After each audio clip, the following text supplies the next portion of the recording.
함께 보실 하나님의 말씀은 누가복음 15장 11절로 끝에까지 안 보고 24절 말씀까지 살피도록 하겠습니다. 누가복음 15장 11절로 24절까지 교독하도록 하겠습니다. 또 이르시되 어떤 사람에게 두 아들이 있는데 둘째가 아버지에게 말하되 아버지여 저 사람 중에서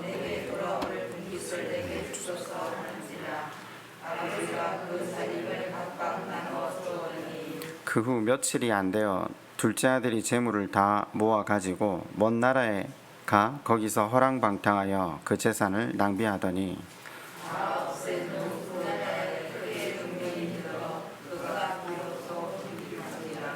가서 그 나라 백성 중 한 사람에게 붙어 사니 그가 그를 들로 보내어 돼지를 치게 하였는데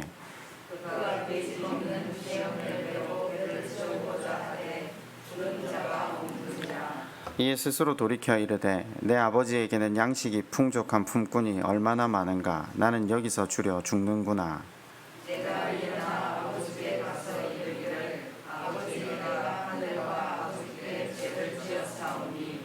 지금부터는 아버지의 아들이라 일컬음을 감당하지 못하겠나이다.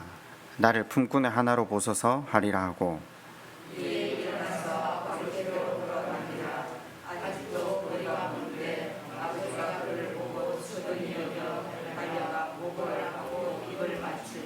아들이 이르되 아버지 내가 하늘과 아버지께 죄를 지었사오니 지금부터는 아버지의 아들이라 일컬음을 감당하지 못하겠나이다 하나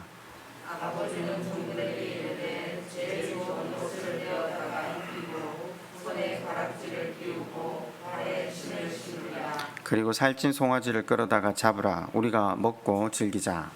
이 내 아들은 죽었다가 다시 살아나셨습니다. 내가 잃었다가 다시 얻었노라 하니 그들이 즐거워하더라. 아멘. 지난 시간 우리는 불의한 청지기 비유를 살폈습니다.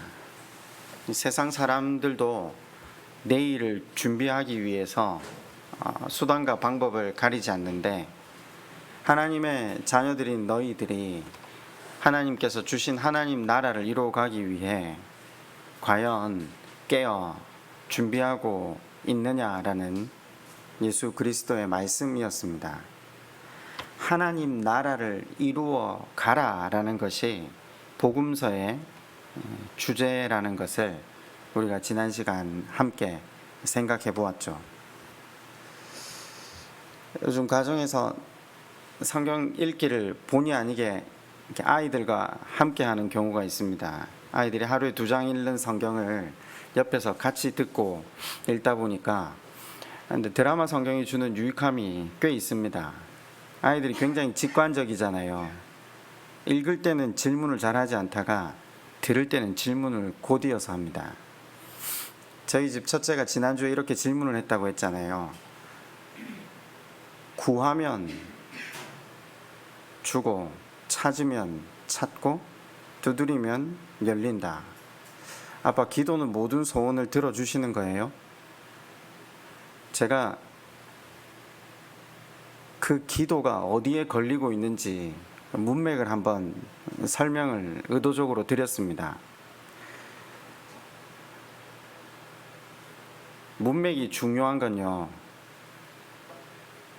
답을 하고 있는 그 답의 내용이 어디에 걸리는가를 알아야 주님의 말씀이 의미하는 바가 우리에게 전달되기 때문이죠. 이를테면 예를 하나 이렇게 들었죠.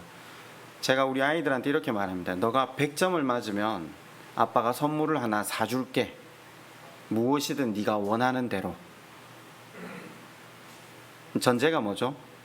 100점을 맞으면이 전제라고 했습니다. 어디에서 걸리는가를 봐야 됩니다. 화면을 잠시 한 번만 펼쳐 주시겠나요?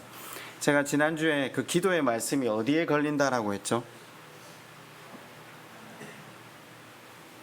그 기도가 지금 구하라 이게 어디 나오죠? 마태복음 7장 7절에 나오거든요.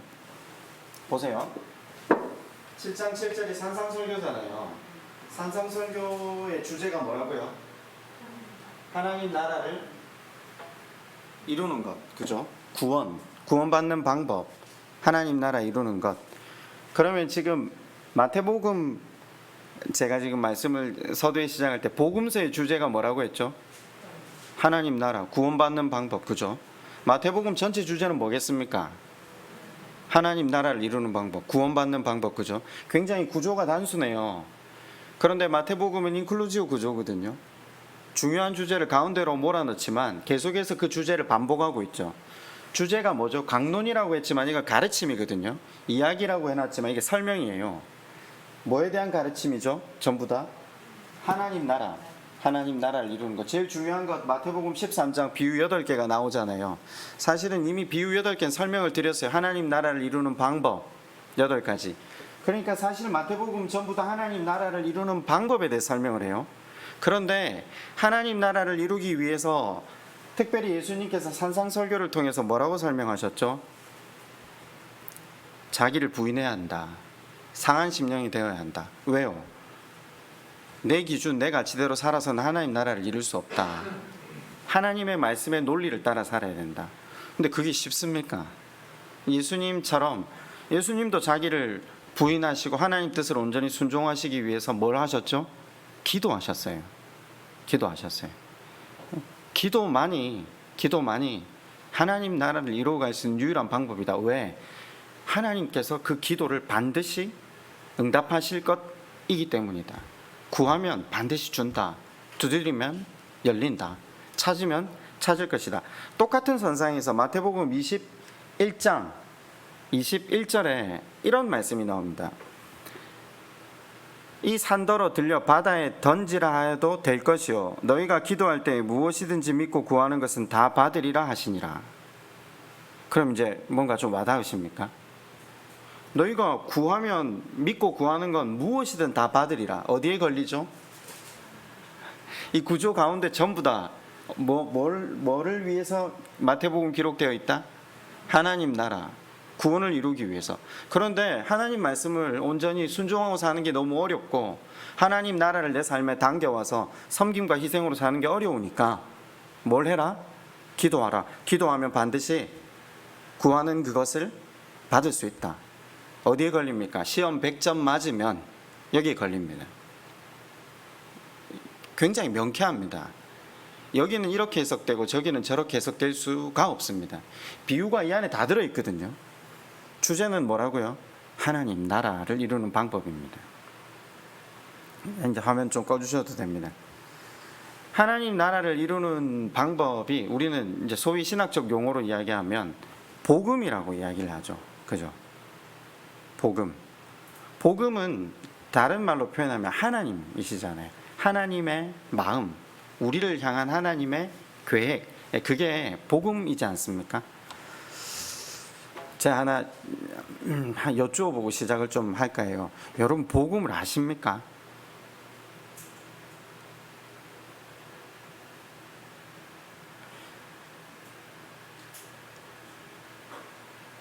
전 정말 복음을 잘 알고 계신지 굉장히 궁금합니다.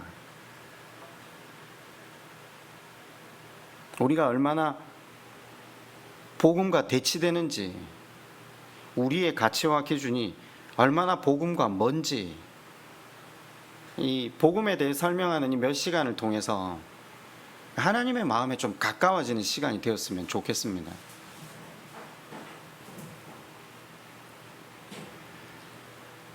제가 먼저부터 우리가 얼마나 복음과 거리가 먼지를 설명하고 가면 마음이 불편할 것 같아서 그건 첫째 아들이 나올 때 한번 살펴보기로 하고요. 먼저는 복음 그 자체가 무엇인지를 한번 말씀을 통해 상고해 보려고 합니다.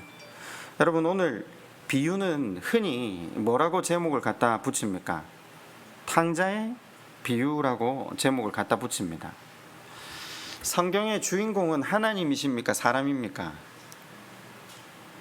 그죠? 이제 우리가 조금씩 이 시선이나 관점이 변해가잖아요. 성경의 모든 주인공은 사람일 수가 없습니다. 오직 하나님 되시잖아요. 특별히 이 비유는요, 더더군다나 하나님께서 어떤 분이시며 그분이 사랑이시라고 이야기를 자주 하는데 그 사랑이 구체적으로 얼마나 깊고 넓은지를 잘 설명해주는,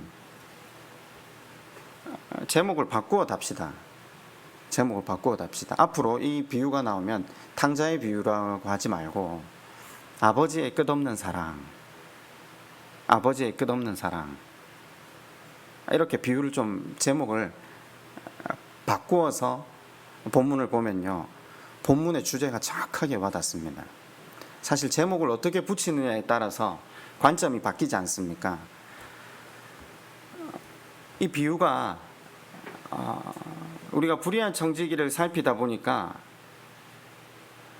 본문을 지난 시간 살폈는데 누가복음 15장에 나오는 비유였죠. 누가복음 15장에 나오는 비유는 누구에게 전하고 계신 비유 세 가지였죠. 잃어버린 양,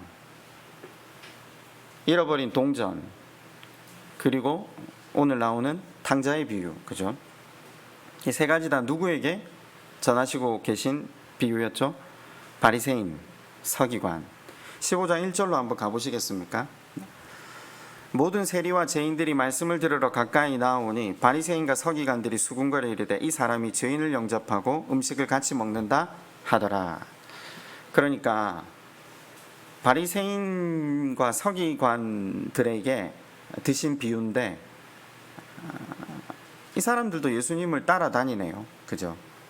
따라다니는 이유는 좀 다릅니다. 말씀을 듣고 그분의 제자가 되기 위함이 아니라 주님께 무슨 결함이 있는가를 찾아내기 위해서죠. 여러분, 왜 이 사람들이 이렇게 삐뚤어지기까지 주님 곁에 서 있습니까? 이게 문제겠죠. 같은 하나님을 믿잖아요. 근데 왜 하나님이 보내신 아들의 결함을 찾아내기 위해서 뭔가 마음이 틀어져도 단단히 틀어져 있기 때문에 이와 같은 행동을 하지 않습니까? 이유가 뭐 때문이라고 생각하십니까? 한 번도 거기에 대해 생각해 보신 적 없으시죠? 바리새인이 왜 이렇게까지 삐뚤어졌지? 이유는 간단합니다.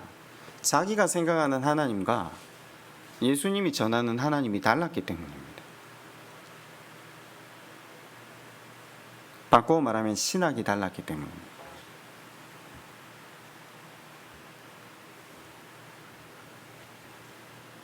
예수님이 지금 누구와 함께 하시죠? 모든 죄인들, 세리와 죄인들이라고 지금 1절은 표현하고 있잖아요. 당시 세리와 죄인을 같은 선상에 놓은 거예요.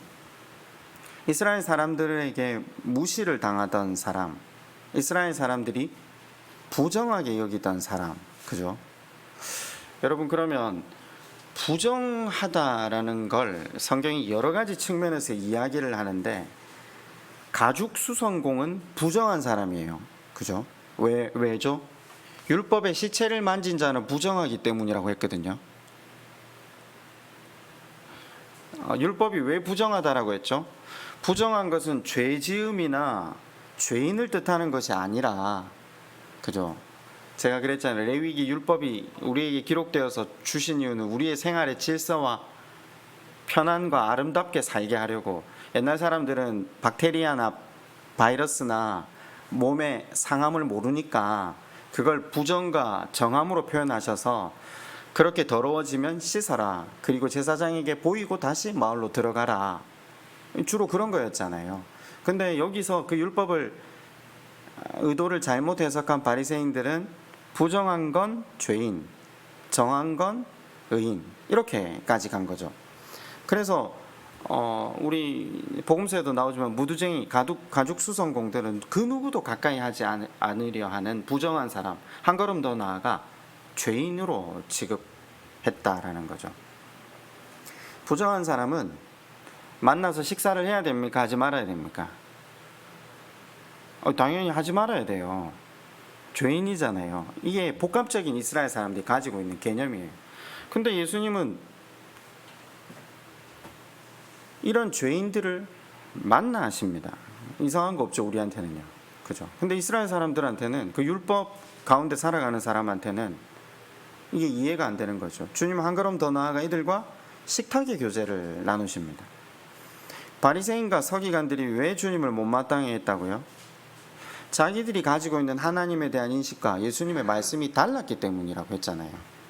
사회적으로 낙인 찍히고 정죄된 사람, 부정한 사람, 하나님이 싫어하시는 사람, 근데 예수님은 그들을 환영하고 그 사람들과 함께 식탁의 교제를 가진다. 경건과 선을 추구해야 하는 신앙인들에게 예수님의 모습은 받아들이기 힘든 겁니다. 탕자의 비유는요, 이와 같은 잘못된 신학을 가지고 있는 하나님을 믿는 사람들에 대한 주님의 답변입니다. 탕자의 비유뿐만 아니라 15장 전체가 세 가지 비유가 그에 대한 답변이라고 했죠. 여러분, 실은 제가 지난 시간 말씀을 전하다가 우리가 바리새인이고 우리가 서기관의 입장에 서 있다라고 제가 언뜻 힌트를 하나 드렸습니다. 우리의 논리가 실은 예수님의 논리와 같지 않다라는 거죠. 어떤 논리가 같지 않은 거죠? 우리 이렇게 질문하잖아요. 어떻게 9시에 온 포도원에 9시에 일하러 온 사람하고 5시에 온 사람하고 같은 취급을 받을 수 있느냐? 이건 우리는 경제 논리거든요. 아니, 성경에 실은 수없이 많은 논리들 가운데 우리가 가지고 있는 복음에 대해 반대되고 대치되는 개념이 얼마나 많은지 모릅니다.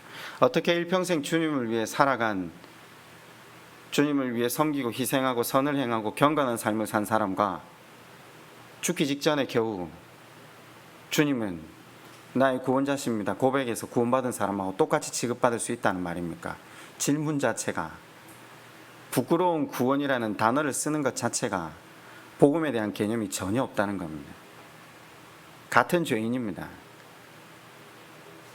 해 아래 의인은 하나도 없고 선을 행할 수 있는 사람은 없다라고 로마서는 규정합니다.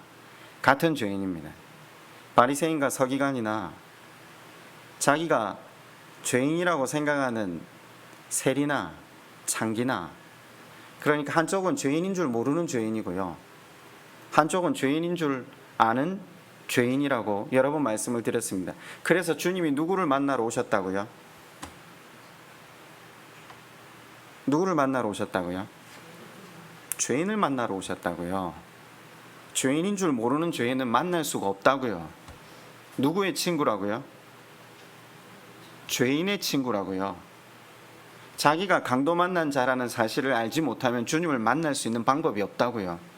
선을 행하거나 경건한 삶을 살아서 주님을 만날 수 없다요. 복음서는 계속해서 같은 주제를 반복합니다. 비유를 통해서 하나님 말씀하시는 건 하나님이 잃어버린 자, 바꾸어 말하면 소외당하고 외면당한 자. 왜 소외당하고 외면당합니까? 죄인이니까요. 죄인이니까요. 스스로도 외면당하고 소외당하고 사회적으로도 외면당하고 소외당하고, 근데 하나님께서 그들을 위로하시고 안아주시고 죄의 문제를 당신이 스스로 감당하시면서 언약 백성의 무리 속으로 포함시켜 버리십니다. 근데 율법과 경건을 강조하는 바리새인과 서기관들은 하나님이 찾으시는 자를 누구라고 생각했습니까? 율법을 잘 지키는 사람, 선을 행하는 사람, 경건한 삶을 사는 사람, 종교생활을 잘하는 사람을 하나님이 기뻐하시고 받아주신다고 생각한 거죠. 그러니까 바리새인들의 잣대로 보면 탕자는 죄인이잖아요. 죄인이거든요. 이 탕자의 비유는 우리가 듣기에는, 우리는 사랑의 개념으로 보니까 그냥 들을 수 있지만, 바리새인과 서기관의 개념으로 볼 때는 이 사회적, 종교적 기정 통념을 다 깨트리는 비유입니다. 받아주면 안 돼요. 죽여야 돼요. 그런데 하나님께서는 죄인을 용서하시고 안으시고 그들을 구원하시려는 것을 가르치는 거죠. 탕자의 비유의 핵심이 뭐죠? 아버지가 살아있는데 유산을 달라고 해서 이방 땅으로 간 거잖아요. 하고 싶은 대로 살다가 망하죠. 그 재산 다 날리고 굶어 죽게 되자 차라리 굶어 죽을 바에는 아버지께로 가자. 가면 적어도 밥은 얻어먹을 수 있으니까. 여러분, 그런데 성경에는 이런 배은망덕한 자식을 처리하는 방법을 기록해 두었습니다. 신명기 21장 18절입니다. 한번 가보실래요? 네. 신명기 21장 18절입니다.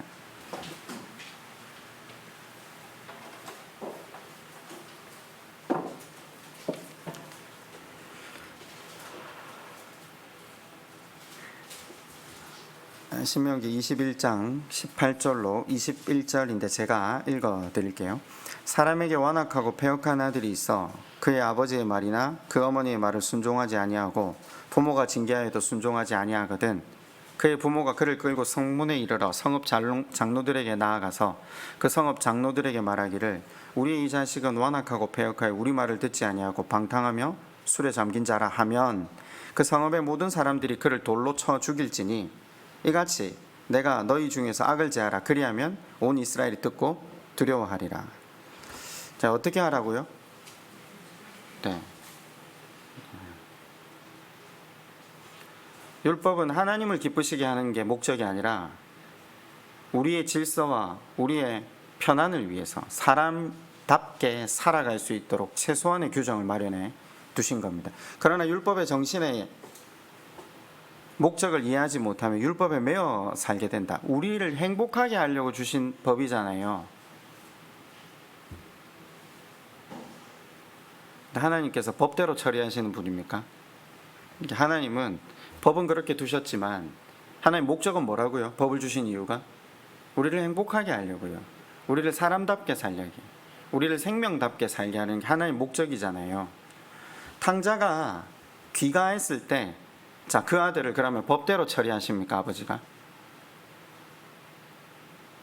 아버지가 어떻게 아들을 대하는가를 보면서 하늘 아버지의 마음을 알라는 겁니다.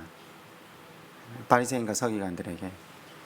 15장 20절로 다시 가보실래요? 누가복음 15장 20절입니다.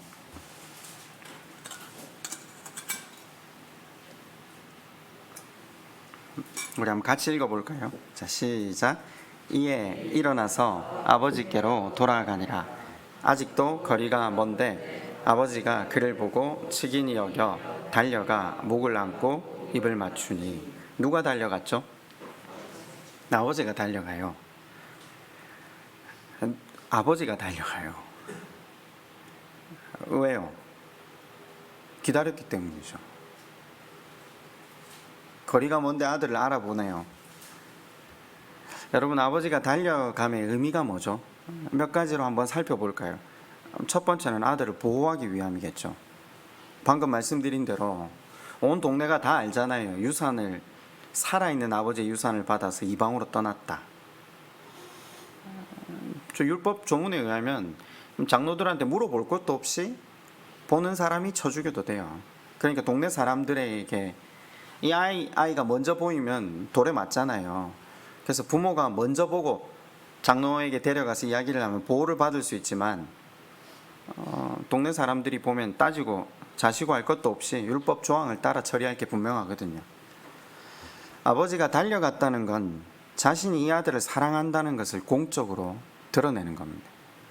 내 아들이 잘못한 건 맞지만 나는 도로에 맞아 죽는 걸 원하지 않는다는 겁니다. 두 번째로 달려간 이유가 뭘까요? 둘째 아들의 두려움과 수치스러운 마음을 알고 계시기 때문이죠. 저게 저렇게 지금 돌아오기는 하지만 그 마음이 얼마나 두려움과 수치스러움으로 고통스러울지를 아는 거죠. 여러분, 이 마음 아십니까?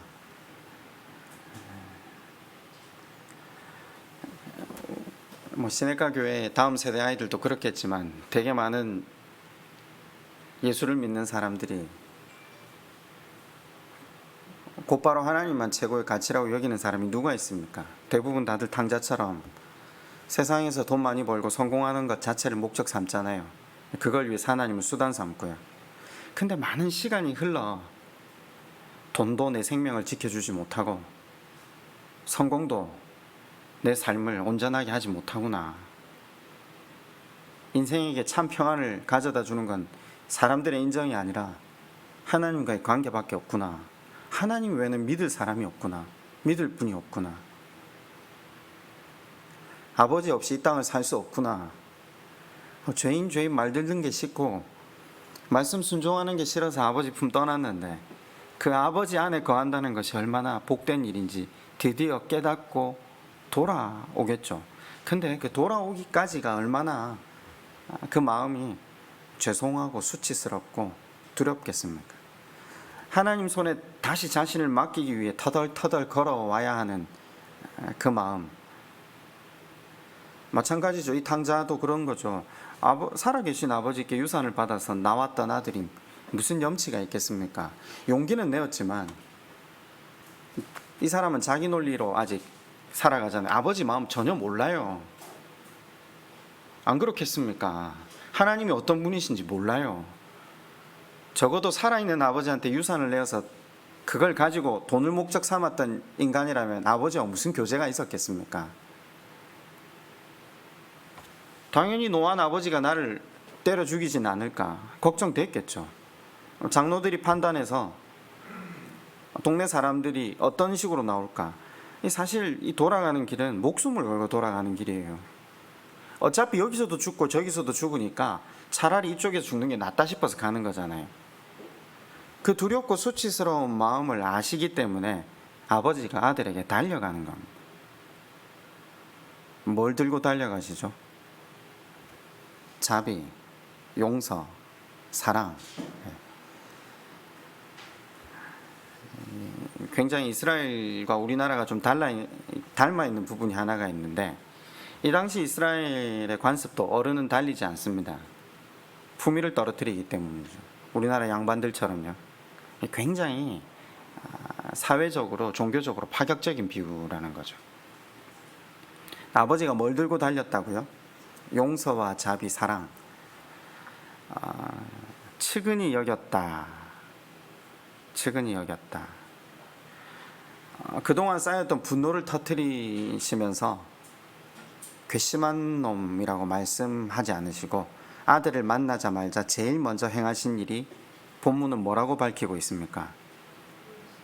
목을 끌어안고 뺨에 얼굴을 대고 입을 맞춘다.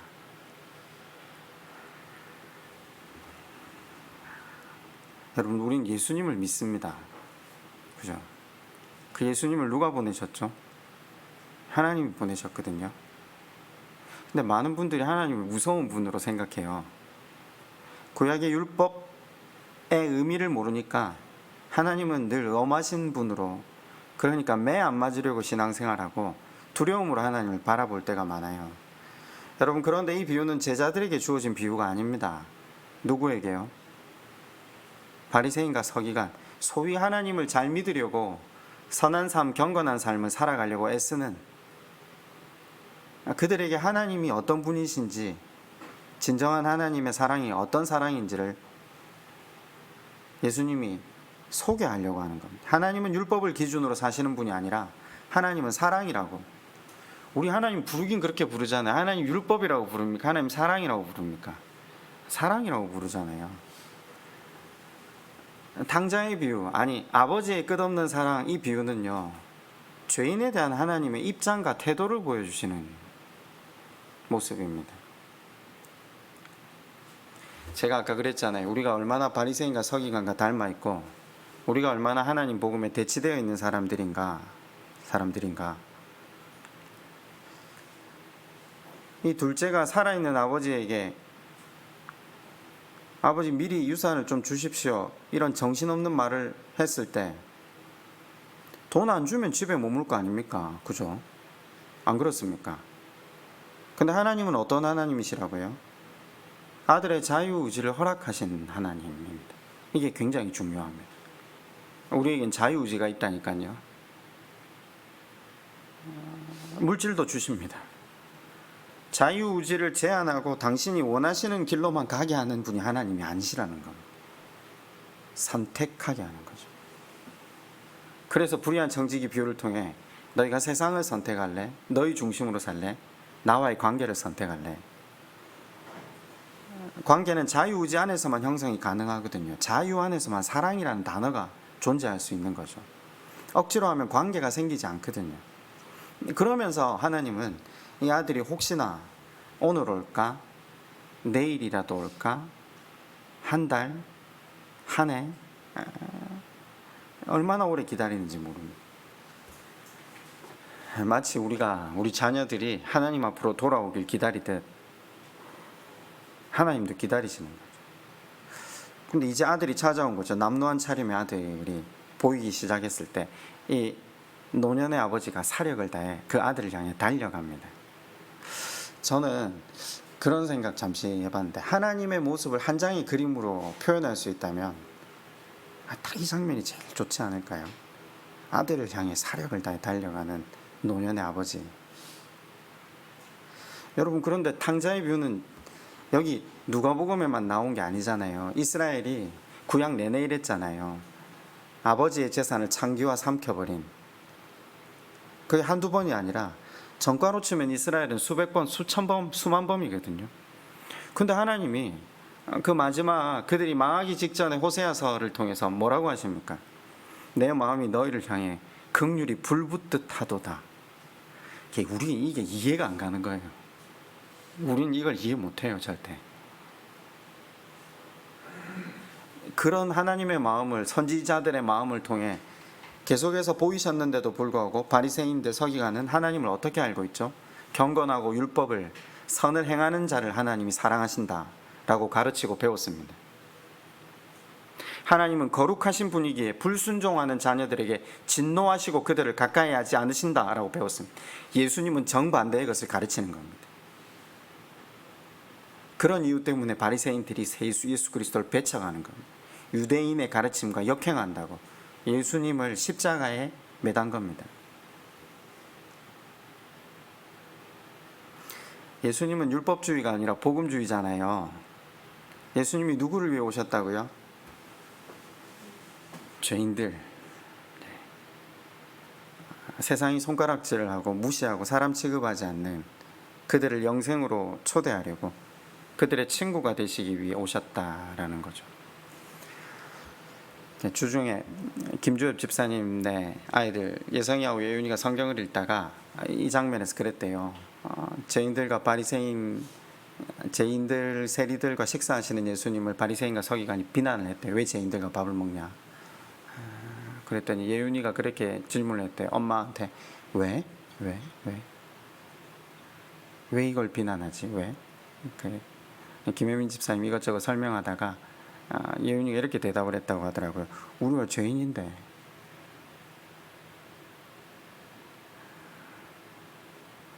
죄인인 우리와 함께 해주시는 것이 왜 비난받을 일이냐라는 거죠. 예수님은 누구의 친구라고요? 누구를 위해 오셨다고요? 예수님은 자신이 말씀에 순종하며 살고 있고 경건과 선을 행하는,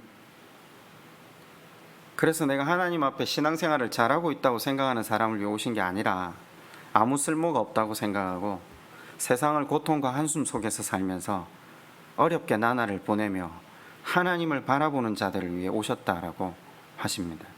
내가 의인이라고 생각하는 한, 내가 경건한 삶을 살고 있다고 생각하는 한 예수님은 친구가 되실 수 없습니다. 내가 강도 만난 자임을 절감하고 하나님이 아니고는 내게 구원이 없다라고 하나님 앞에 나를 바르게 깨닫고 자기를 부인하는 자에게 구원이 있다라고 성경은 계속해서 이야기를 합니다. 근데 사실 우리가 굉장히 여기에 대해서 반대적인 측면이 많은 것 같아요. 나 하나님 앞에 떳떳해요. 말은 아니라고 이야기하지만 왜 떳떳하죠? 난 너보다는 헌신과 봉사를 더 했거든. 난 너보다는 예배를 더 드렸거든. 난 너보다는 경건하게 살려고 애를 썼거든. 이와 같은 모습으로 종교생활을 하면 예수님이 찾아오실 수 없다는 겁니다. 우린 착하지 않아요. 우리 경건하지 않아요. 순종하고 살 때보다 불순종하고 살 때가 훨씬 많았고요. 한 것이 사실은 수단 삼아 나의 욕망을 이루려는 때가 훨씬 많았죠.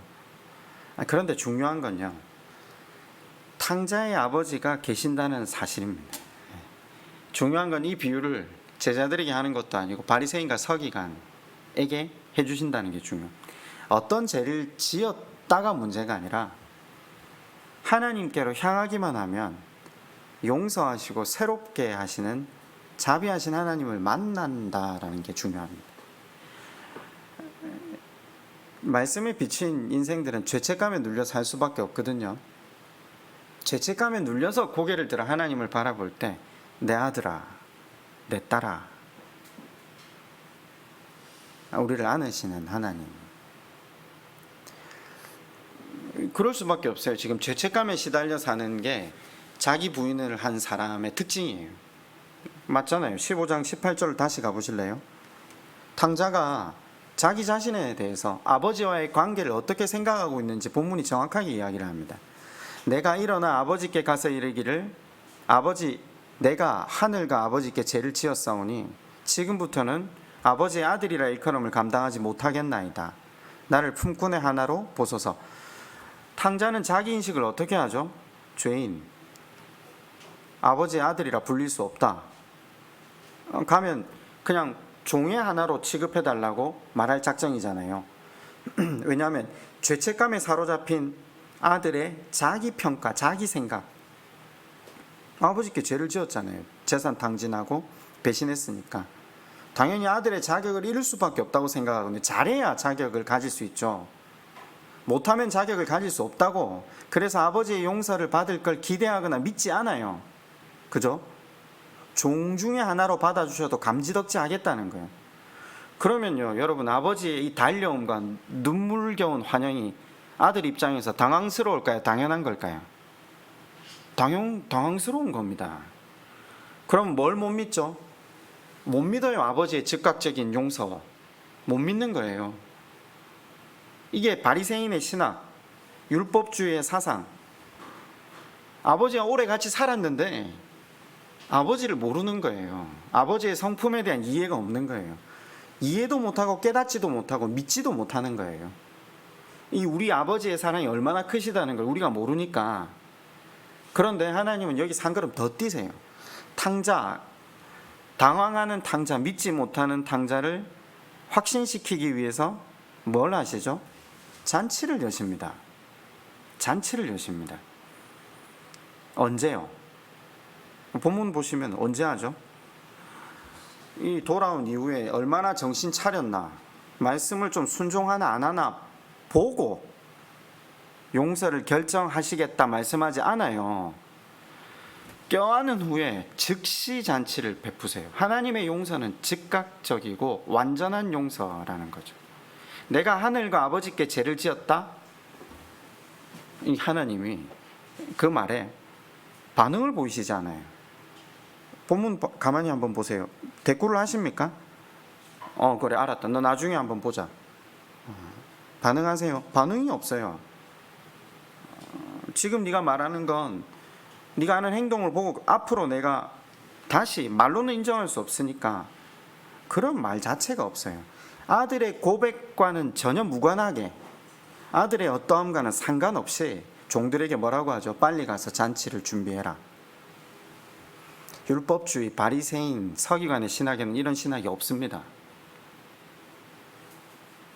우리가 가지고 있는 신학 가운데 이런 신학이 없습니다. 율법주의자들의 신관에는 즉각적인 용서를 기뻐하시는 자비하신 하나님의 성품을 이해할 수가 없는 거죠. 근데 예수님은 탕자를 즉시 용서하시는 하나님, 아버지의 집에 수치를 껴안고 재산을 탕진한 몹쓸 인간인데 무엇까지 여신다고요? 잔치를 여신대요. 하나님이 죄인이 돌아오면 하나님은 어떤 마음이시라고요? 제가 잠시만 빠져 계신 데서 한번 나오셔보세요. 죄인 한 명이 하나님께로 다시 돌아오면, 고개를 들어서 돌아오면 하나님 어떤 마음이시라고요? 잔치를 여신대요. 그럼 우리는 뭐라고 하죠? 우리 뒤에 서서 쟤는 교회를 안 다녔다고요. 쟤는 섬김과 희생의 삶을 산 적이 없다고요. 우리는 선을 행하려고 경건한 삶을 살려고 애를 썼는데 쟤는 하나님 말씀을 한 번도 따라 산 적이 없다고요. 왜 쟤와 제가 같은 취급을 받아야 됩니까? 이 질문 아닙니까? 근데 우리 하나님은 어떠시다고요? 잔치를 여신다고요. 이게 우리 하나님과 우리의 다른 점이에요. 우리가 왔을 때도 잔치를 여셨고요. 또 다른 죄인이 하나님을 바라볼 때도 하나님 잔치를 여신다니까요. 우리는 경중을 따지잖아요. 죄의 경중을. 그리고 제가 용서를 받을 만한 해결을 했나 안 했나? 그게 우리가 가지고 있는 바리새인적 신학관이에요. 거기서 한 걸음 더 나가죠. 자식을 어떻게 길렀기에 저런 꼴이 됐노? 수군거리고 빈정댑니다. 아버지가 물렁하게 살았으니까. 그래 살아놓으니까 아들이 아버지 보고 유산을 달라 하지. 그러고는 지 마음대로 호랑방탕하게 쓰고 저래 돌아왔네. 저걸 그대로도. 근데 우리 아버지 스타일이 어떤 스타일입니까? 사람의 비난이나 평가에 아랑곳하지 않습니다. 자기가 죽는 거죠. 탕자를 위한 잔치는 모든 종류의 죄인들을 위한 하나님의 마음입니다. 회개하고 하나님 그분을 바라보는 죄인들을 위해서 하늘 잔치가 항상 준비되어 있다라는 거죠. 여러분의 신학은 어떤 신학입니까? 이 값없이 무한한 그 사랑에 한없이 감사함으로 나아가는 신인식 신앙으로 나아가고 계십니까? 아니면 더 잘하려고, 그런데 잘 안 되는 나를 보며 절망하고 살아가고 계십니까? 하나님은 괜찮다고 나를 바라보고 내 안에 머물면 그것이 하나님 나라라고 이야기를 하시며 잔치를 열어주시는데, 우리는 안 된다고 자꾸 이야기를 하는 거죠. 하나님 그분의 사랑의 개념, 하나님의 용서의 개념, 자비의 개념이 우리가 가지고 있는 신학의 개념과 너무 대치되는 거죠. 제가 설교를 하면서 여러분하고 여러 번 부딪혔던 것들이 있는데, 아담이 회개했다. 언제요? 어디요? 카인이 회개했다. 왜 이 사람이 회개했죠? 삼손이 회개했다. 자기 복수를 위해서 마지막에도 기도한 사람인데, 히스기야가 회개했다. 초기 우상 숭배 한번 막는 것 빼고는 뒤에는 선지자가 와서 저주하는데도 그 저주 내한테 안 이루어지고 아들한테 이루어지는데 뭐 어때? 자기 목숨이 위급해지니까 좀 더 살게 해달라고 기도했던 인간인데 회개한 길 찾을 수가 없잖아요. 입다가 언제 회개했어요? 자기 딸까지 태워 먹은 인간인데 왕 되려고. 성경을 공부하면요 찾을 길이 없어요. 탕자가 회개했어요. 와서 한번 보세요. 탕자가 회개했어요. 상식적으로는, 우리 상식, 우리 신학으로는요, 일단 아들이 와서 고백을 해야 돼요. 적어도 무릎을 꿇고 존경을 표시해야지만 그 전에 용서하는 건 말이 안 돼요. 그죠?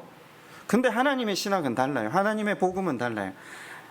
아버지를 바라본다는 것 때문에, 시선을 돌렸다는 이유만으로 열광적으로 달려나가시는 거예요. 그리고 너무 기뻐하시면서 잃어버렸던 아들의 목을 끌어안고 입맞춤을 하시는 거죠. 그제야 그 아들이 감동해서 먼저 먹었던 마음을 토하기 시작하는 거죠. 이미 아버지가 완벽하게 회복을 시키고 난 다음에 아들의 입술에서 하나님을 향한 신앙의 고백이 나오는 거죠. 하나님은 새롭게 하시는 데 목적이 있습니다. 특권을 바로 돌려주시고 가족의 일원으로 세우십니다. 아무 일 없었다는 듯이 가장 좋은 옷 입히고 가족의 반지와 신발을 신깁니다. 그를 위해 큰 잔치가 벌어지는 거죠.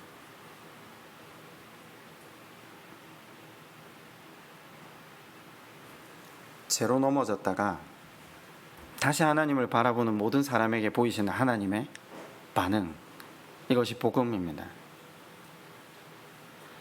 여기까지가 실은 비유의 한 단락입니다. 그리고 그 다음 단락은요, 집 밖에 있던 큰아들이 돌아오는 것. 네.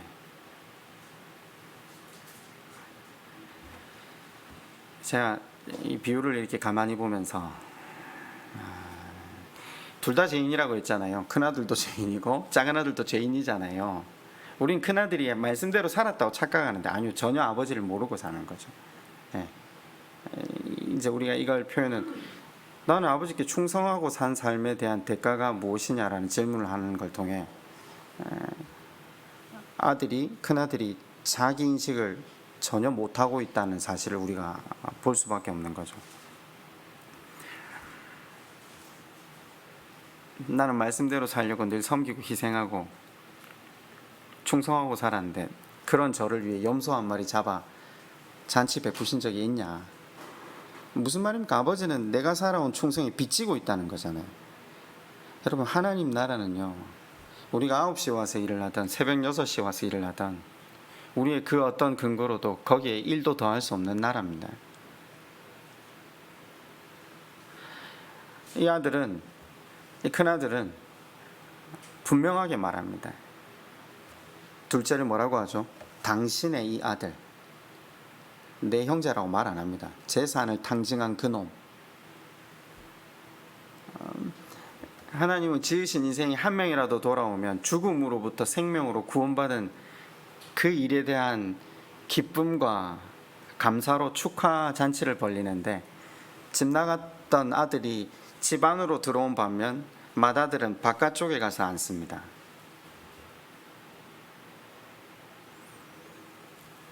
우리 자신이 누리게 된 이 영광, 이 하나님 나라가 일방적인 하나님의 은혜라는 사실을 모르는 거죠. 비유에 더 이상 맏아들에 대한 이야기가 나오지 않습니다. 우리에게 던지는 질문이죠. 너희는 너희 자신이 강도 만난 자인 사실을 아니? 너희 자신이 일방적인 하나님의 은혜로 구원의 은혜를 누리고 있다는 것을 아니? 사랑이신 하나님을 다 이해하는 건 불가능하죠. 그러나 분명한 사실 하나는 우리가 그 사랑을 받았기에 이 자리에 있다는 겁니다. 우리가 넘어지고 실패하고 또다시 소망 없는 것 같지만 하나님께 시선을 맞추기만 하면 언제든 그 하나님의 사랑의 능력을 힘입는다라는 걸 성경은 우리에게 반복적으로 증거하고 있습니다. 그 하나님을 높이며 그분을 신뢰하며 그분께 감사함으로 나아가는 저와 여러분 되시기를 주님의 이름으로 축원드립니다. 우리 한번 기도할까요?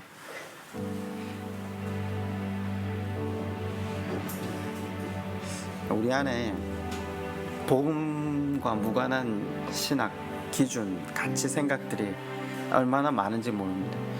제가 이 시간은 남에 대해서 평가하고 있는, 생각하고 있는 우리의 모습을 이야기했지만 실은 우리가 우리 자신에게도 얼마나 박합니까?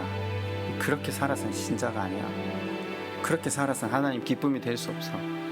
아니요. 하나님은 하나님을 바라보는 모든 자들을 구원하시고 복 주시기를 주저하지 않는 분입니다. 우리의 어떠함을 따라 갚으시는 분이 아닙니다. 그 하나님께 시선을 맞추고 걸어가기만 하면 은혜와 영광과 복을 누릴 수 있다고 하나님 말씀하십니다. 그 하나님께 시선을 온전히 맞추고 그 하나님을 의지하며 나아가는 인생 되게 해달라고 다시 한번 하나님 앞에 함께 기도합시다. 아버지 하나님,